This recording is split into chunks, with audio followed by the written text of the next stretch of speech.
O pecado não necessariamente está após a prática, mas está em apoiar aquilo que contraria a Deus. É acolher no coração coisas que contrariam a Deus abertamente, e essa é uma das maneiras de manifestar o pecado. Meus irmãos, a paz do Senhor a todos, sejam todos muito bem-vindos a esse estudo. Estamos dando aqui continuidade ao estudo que iniciamos algumas semanas atrás, referente à criação, queda e redenção, e eu tenho certeza que esse estudo mudará você em um cristão melhor e te fará crescer em graça e conhecimento do nosso Senhor Jesus Cristo. Então fique conosco e vamos para o conteúdo.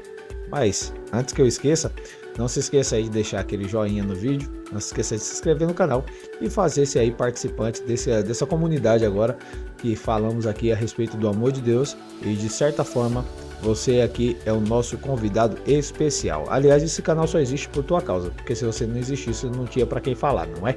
Vamos para o estudo e tá tudo certo. Hoje nós vamos dar continuidade ao assunto que iniciamos há alguns tempos atrás, criação, queda e redenção.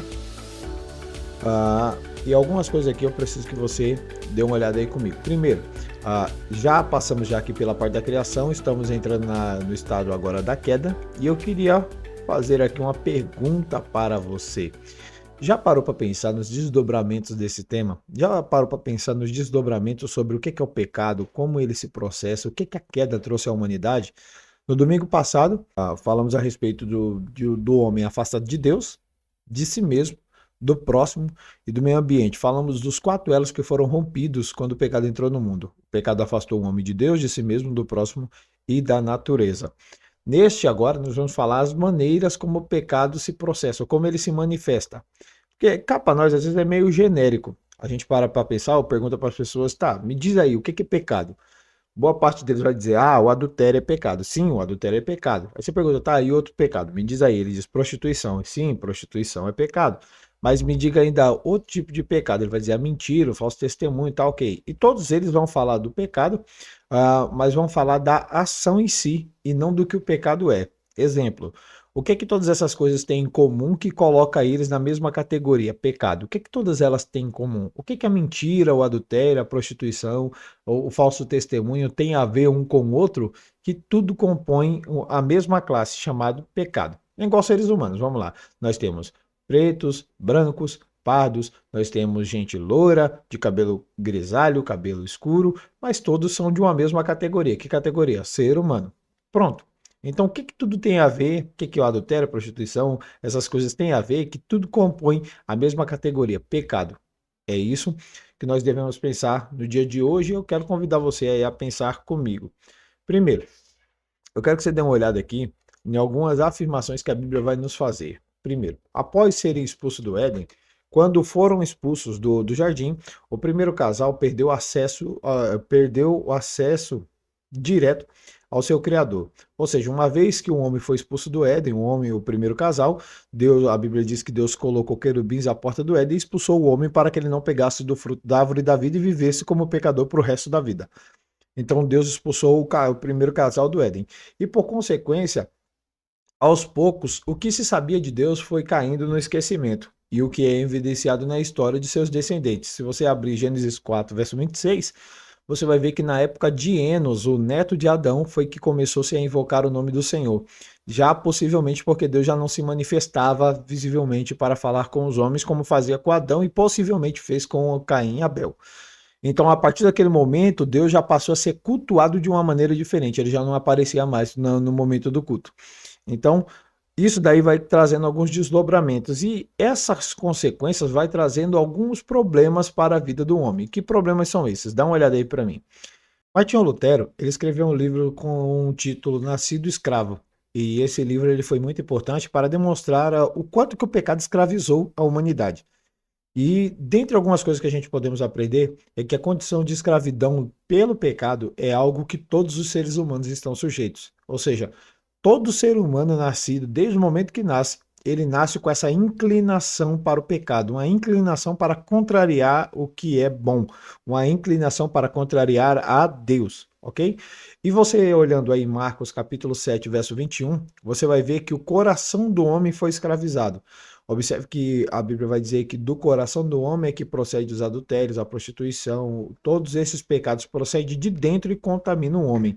Ou seja, o coração do homem é a origem que está, da onde vem todo tipo de pecado. O pecado não é aquilo que entra de fora para dentro, mas é aquilo que se manifesta de dentro para fora. Foi isso que Jesus disse. O que contamina o homem não é o que sai da sua boca, mas aquilo que sai da boca do homem, isso contamina todo o corpo. O Salmo 51, verso 4 e verso 5, ele vai nos informar que Davi vai olhar e dizer: olha, em pecado fui gerado, e em iniquidade me concebeu a minha mãe. E ele vai falar a respeito da sua condição de pecador. E isso daqui é interessante porque Davi deixa claro que desde o momento em que se nasce é que o pecado é manifesto na vida das pessoas. Então vamos lá. Primeiro, o pecado escraviza o coração do homem e essa condição de escravidão está desde o momento em que se nasce. Você já nasce com essa capacidade de contrariar a Deus. Não somente isso, Jó 14, verso 4, Jó faz uma pergunta no mínimo interessante, que ele diz o seguinte: quem do impuro pode tirar algo puro? Não dá para tirar algo puro do impuro. Então, o ser humano em si, Jó está dizendo que nada do que ele possa oferecer está bom, porque sempre vai estar impuro, sempre vai estar contaminado. O homem foi afetado pelo pecado e o pecado afetou tudo que o homem faz. Romanos capítulo de número 1, verso 21, vai dizer que o coração do homem se obscureceu, que o entendimento do homem se tornou corrompido. Então, o pecado afetou o coração, a mente, ele afetou as ações do homem desde o momento que ele nasce. Uma vez entendido isso, podemos olhar aqui então como é que o pecado se manifesta. Observa só aqui comigo. O texto vai nos dizer, a partir de João, capítulo de número 8, verso do 31 em diante, vai dizer que Jesus estava pregando para alguns judeus e esses judeus creram nele. E Jesus olhou para ele e disse: olha, se permanecerdes nas minhas palavras, verdadeiramente sereis meus discípulos e conhecereis a verdade vos libertará.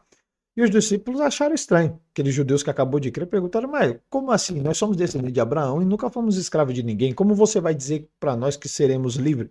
Aí Jesus cita o verso 34, dizendo o seguinte: todo aquele que comete pecado é escravo do pecado. Observe que no mesmo texto de João 8,34 aparece duas vezes a palavra pecado e ambos os dois não estão falando da mesma coisa. Uma coisa, Jesus está falando do mal impregnado no coração do homem, e outra coisa é o que Jesus está falando da ação que provém desse mal impregnado no coração do homem. Ou seja, o que o homem tem no coração determina o que ele vai fazer. O que o homem tem no coração determina o que ele vai fazer. E o que Jesus está dizendo a respeito do homem? Ele está dizendo o seguinte: que do coração do homem procede o mal, mas as ações do homem vão acontecer por conta deste coração que está contaminado. Todo aquele que pratica o mal é porque ele é escravo do mal. Conseguiu entender? E o que a Bíblia vai nos informar? Se então o coração do homem é da onde o mal procede, por onde esses pecados então vão se manifestar? Você vai ver aí primeiro que é o pensamento. É uma das maneiras do pecado se manifestar, Gênesis 6 e 5, e viu Deus que a maldade do homem se multiplicara e que toda a imaginação dos seus pensamentos era só mais continuamente. Observe aqui que pelo pensamento a gente pecamos. Quantas vezes você não já se pegou pensando aquelas coisas que te traz vergonha? Isso daqui é o pecado manifesto no pensamento. Mas temos aqui que tomar cuidado, eu até deixei ali destacado, que existe uma diferença entre o pecado entre a tentação e o pecado de fato. Qual é a diferença de um para o outro? A tentação nada mais é do que uma sugestão resistida. Ou seja, você tem aquele momento de, isso daqui pode ser bom, ou eu queria fazer isso, ou você está com o desejo muito agressivo de querer fazer aquele negócio. Ok, maravilha. Porém, você resiste e não faz. Você foi tentado, você não pecou. Quando então a tentação se torna pecado? É quando você deixa de resistir e passa a aceitar. Então vira uma sugestão acatada. Enquanto é uma sugestão, é uma tentação. Quando é aceito, se torna um pecado. Certa vez Jesus disse o seguinte para os fariseus: olha, qualquer que olhando para uma virgem e em seu coração cobiçá-la, já cometeu adultério com ela. Ou seja, mesmo você olhando para uma moça que não é sua esposa e você concorda que deitar-se com ela seria uma coisa boa, naquilo ali você já está pecando. O pecado não necessariamente está após a prática, mas está em apoiar aquilo que contraria a Deus. É acolher no coração coisas que contrariam a Deus abertamente, e essa é uma das maneiras de manifestar o pecado. Qual é a segunda maneira? É falando. Observe só que Mateus capítulo 12, verso 32 vai dizer que de toda palavra ociosa que sai da boca do homem, ele há de prestar contas a Deus no dia do juízo. Ou seja, que toda palavra que for falada contra o homem, o filho do homem, seria perdoado, mas aquele que falar palavras contra o Espírito de Deus não seria perdoado nem nesse mundo, nem no vindouro. Então nós pecamos falando e pensando, ok? Temos uma terceira maneira de manifestar o pecado, que é a partir da prática, da ação. Uma vez que você faz algo que é contrário à lei de Deus. Deus disse, não faça, você faz. Deus disse, não haja assim, você age. Não, Deus disse, não pratique isso, e você vai lá e pratica. Então, as ações manifestam o pecado. Então, você peca pensando, falando ou fazendo, né? Observe também que temos a quarta maneira, que é a omissão. Veja que interessante. Tiago 4,17 vai dizer que você peca quando não faz aquilo que é certo. Então, quando a gente sabe o que é certo a fazer e não faz, estamos pecando. E não é o que a gente fez, é o que a gente não fez. Outra vez Jesus disse o seguinte, eu tive fome e não me deste de comer, eu estive nu e não me vestisse, estive preso e não fosse ver-me, eu estive doente e não fosse visitar-me. Aí as pessoas vão dizer, mas quando nós fizemos isso? Jesus disse, quando deixaste de fazer a um dos pequeninos que creem em mim. Só que é interessante aqui é que Jesus não está reclamando de algo que eles fizeram, é de algo que eles não fizeram. Então a gente peca pensando, falando, fazendo ou deixando de fazer.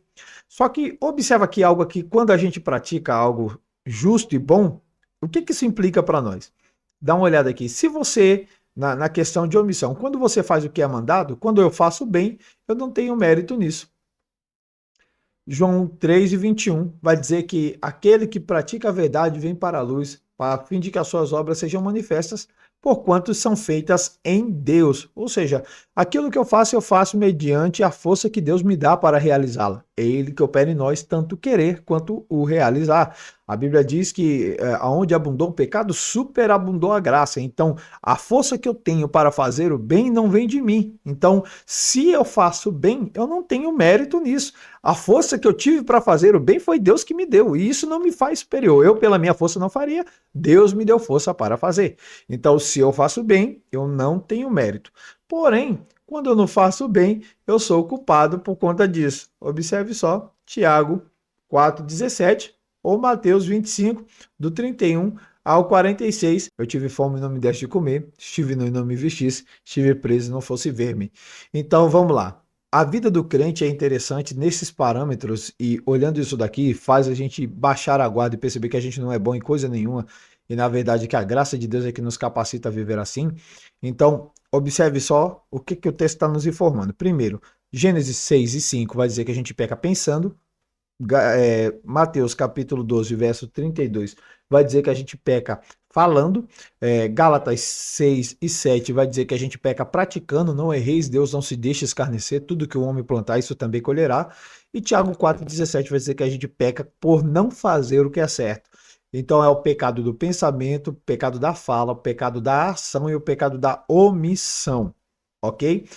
Todas essas coisas. Porém, se você assistiu a série The Chosen aí, eu acho que você já reconheceu esse personagem aí que tá aí, que eu coloquei aí bem no meio da foto aí, para você dar uma olhada de quem ele é. Quem é este homem? Esse homem é o João Batista, que tem uma mensagem interessante para nós, dizendo o seguinte: eis que está posto o machado à raiz de toda árvore que não produz bom fruto será cortada e lançada no fogo. O que é que o João Batista estava querendo transmitir para nós? Deus te dá toda a capacidade que você precisa para vencer o pecado. Porém, se você não vence o pecado, não é porque Deus não quis te ajudar, mas é porque você de fato gostava de viver esse padrão de vida. Então, até então, já vimos aqui o que o pecado afastou de nós, Deus, nós mesmos, o próximo e a natureza, e hoje vimos como o pecado se manifesta, pensando, falando, fazendo ou deixando de fazer. E eu convido você ao próximo vídeo, que sairá na próxima quinta-feira. Nós estaremos postando aqui mais algumas coisas sobre os desdobramentos do pecado, e agora nós vamos falar sobre os 3 inimigos que nós adquirimos por estar na condição de pecadores. Então fique conosco, que Deus abençoe a sua vida. Eu sou o presbítero Dejaí Olegário e conto com a tua presença em nome de Jesus. Fique conosco e até a próxima.